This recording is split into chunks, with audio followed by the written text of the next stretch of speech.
মৃত ব্যক্তির মাথায় পাগড়ি পরানো যাবে কিনা, মৃত ব্যক্তির মাথায় টুপি দেওয়া যাবে কিনা, মৃত ব্যক্তিকে পাগড়ি পরিয়ে কবর দেওয়া যাবে কিনা, এই বিষয়টা নিয়ে আজ 2 দিন হলো অনেক তোলপাড়। ফেসবুকে ঢুকলেই শুধু এই প্রশ্ন আর শুধু এই বিষয়েই কথাবার্তা। প্রায় অনেক মানুষ এই ধরনের পোস্ট করতেছেন, অনেকে জানার জন্য, অনেকে বিতর্ক সৃষ্টি করার জন্য, অনেকে অনেক রকম করে। আমাকেও পার্সোনালি অনেকে আমার ইনবক্সে নক করেছেন এই বিষয়টা জানার জন্য, আবার অনেকে বিতর্ক সৃষ্টি করতেছেন। এই বিষয়ের একটা সমাধান আমি আপনাদেরকে শোনাচ্ছি। মৃত ব্যক্তিকে পাগড়ি পরানো এই বিষয়ে হজরতে আবদুল্লাহ ইবনে উমর রাদিয়াল্লাহু তাআলা আনহু হতে একটা বর্ণনা রয়েছে, যেটা সহি হাদিস, সহি সনদের হাদিস। হাদিসটা হলো, আখবারানা আব্দুর রাজ্জাক কল আখবারানা মা'মারুন আন আইয়ুবা আন নাফি কল কানা ইবনু উমারা ইউসদিলু তারাফাল ইমামাতি আলা ওয়াজহিল মাইয়াত।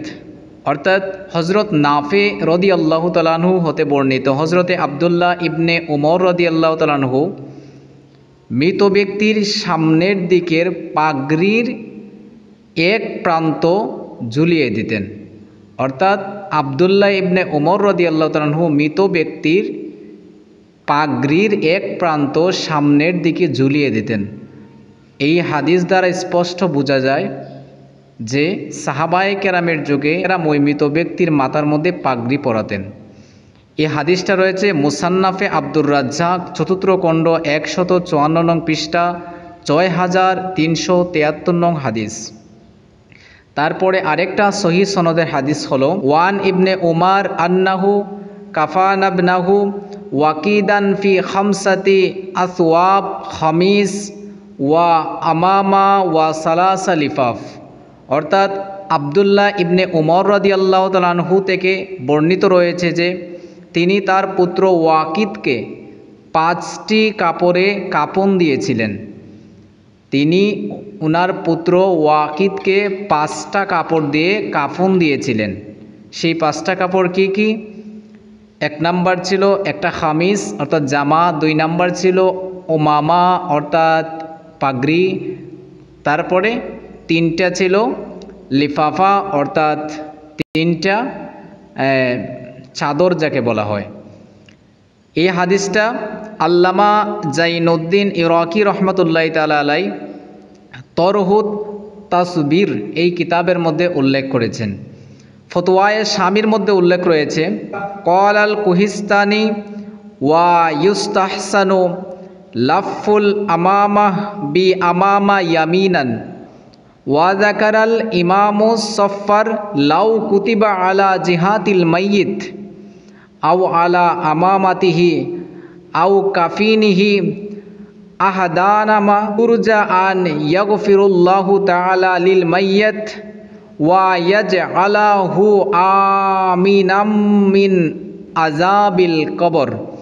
অর্থাৎ ইমাম সফার রহমতুল্লাহি তাআলা আলাই উল্লেখ করেন, যদি মৃত ব্যক্তির কপালে অথবা পাগড়িতে অথবা কাফনের মধ্যে আহাদনামা লিখে দেওয়া হয়, তবে আশা করা যায় আল্লাহ পাক ওই মৃত ব্যক্তিকে মাফ করে দিবেন এবং তার কবরের আযাবকে সালামত করে দিবেন। ফতোয়ায়ে বাজ্জাজিয়া ৬ষ্ঠ খণ্ড ৩৭৮ নম্বর পৃষ্ঠা। দুররুল মুখতার কিতাবের ১ম খণ্ড ১২৬ নম্বর পৃষ্ঠাতে উল্লেখ রয়েছে, কুতিবা আলা জিহাতিল মাইয়াত আও আলা আমামাতিহি আও কাফিনিহি আহাদানামা ইউরজা আন ইয়াগফিরুল্লাহু তাআলা লিল মাইয়াত। অর্থাৎ সেম আগের বর্ণনার মতো উনিও বর্ণনা করেছেন যে যদি আহাদনামা মৃত ব্যক্তির কাফনের মধ্যে অথবা কপালের মধ্যে অথবা পাগড়ির মধ্যে লিখে দেওয়া হয়, তবে আল্লাহ তাআলা আশা করা যায় ওই মৃত ব্যক্তিকে ক্ষমা করে দিবেন।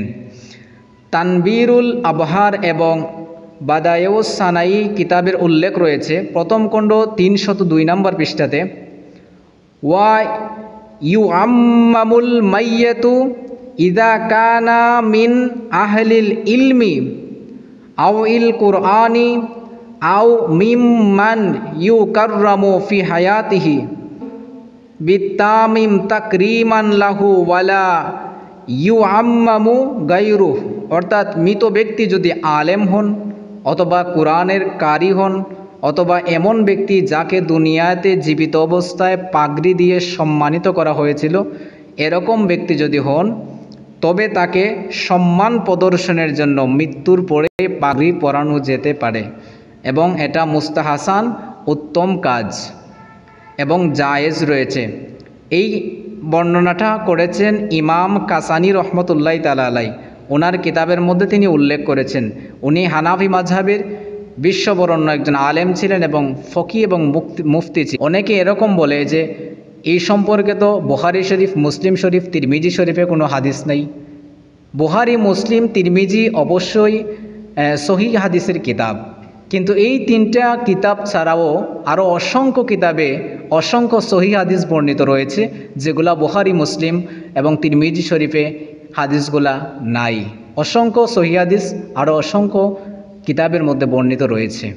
সেজন্য শুধু বুখারী, মুসলিম, তিরমিজি মানব এমনটা নয়, যত সমস্ত হাদিসের কিতাব আছে এবং যারা সঠিক পথে ছিলেন, যে সমস্ত আহলে সুন্নাত ওয়াল জামাতের বিশ্বাসী যারা ছিলেন, ওনাদের যত সমস্ত কিতাব আছে, আমাদের যিনি মাযহাবের ইমাম, ইমামে আবু হানিফা রাদিয়াল্লাহু তাআলা আনহু, ওনার যে সমস্ত কিতাব রয়েছে ফিকহার কিতাব, ওগুলো আমাদেরকে মানতে হবে।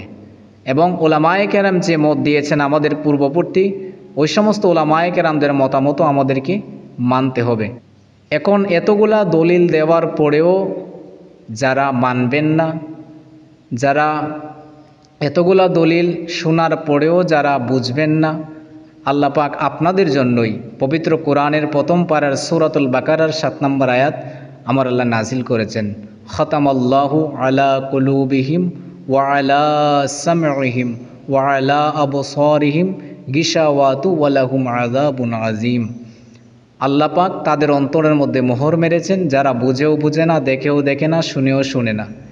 যে সমস্ত ব্যক্তি না বুঝে তাদেরকে বোঝানো যায়, কিন্তু যারা বুঝেও না বোঝার বান করে, দেখেও না দেখার বান করে, শুনেও না শোনার বান করে, তাদেরকে বোঝানো কোনোদিনও সম্ভব নয়।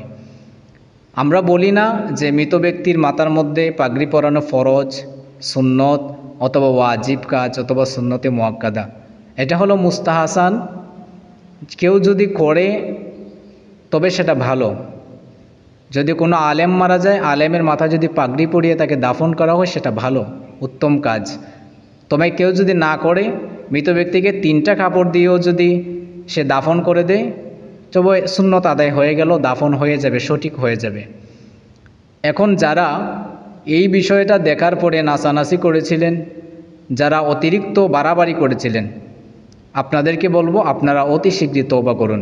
মুস্তাহাব আপনার ইচ্ছাকৃত আমল, আপনার ইচ্ছে হলে করবেন, না হলে করবেন না, কিন্তু মুস্তাহাবকে অস্বীকার করা, তুচ্ছ তাচ্ছিল্য করা, ঠাট্টা বিদ্রূপ করা, এগুলা কিন্তু গুনাহের কাজ, নাজায়েজ কাজ, তওবা করার মতো কাজ। অবশ্যই যারা টিকটক সেলিব্রিটি হয়ে ইসলামী বিষয় নিয়ে আলোচনা করেন, যাদের ধর্মীয় জ্ঞান নাই কিন্তু ইসলামিক বিষয় নিয়ে বিভিন্ন ঠাট্টা বিদ্রূপ করেন, আপনারা অবশ্যই অতি শীঘ্রই তওবা করুন। আপনাদেরকে তওবা করার আহ্বান করা হলো এবং আপনাদের ভুল আপনারা সোশ্যাল মিডিয়ায় এসে স্বীকার করুন। আল্লাহ পাক যেন আমাদের সবাইকে সঠিক বুঝ দান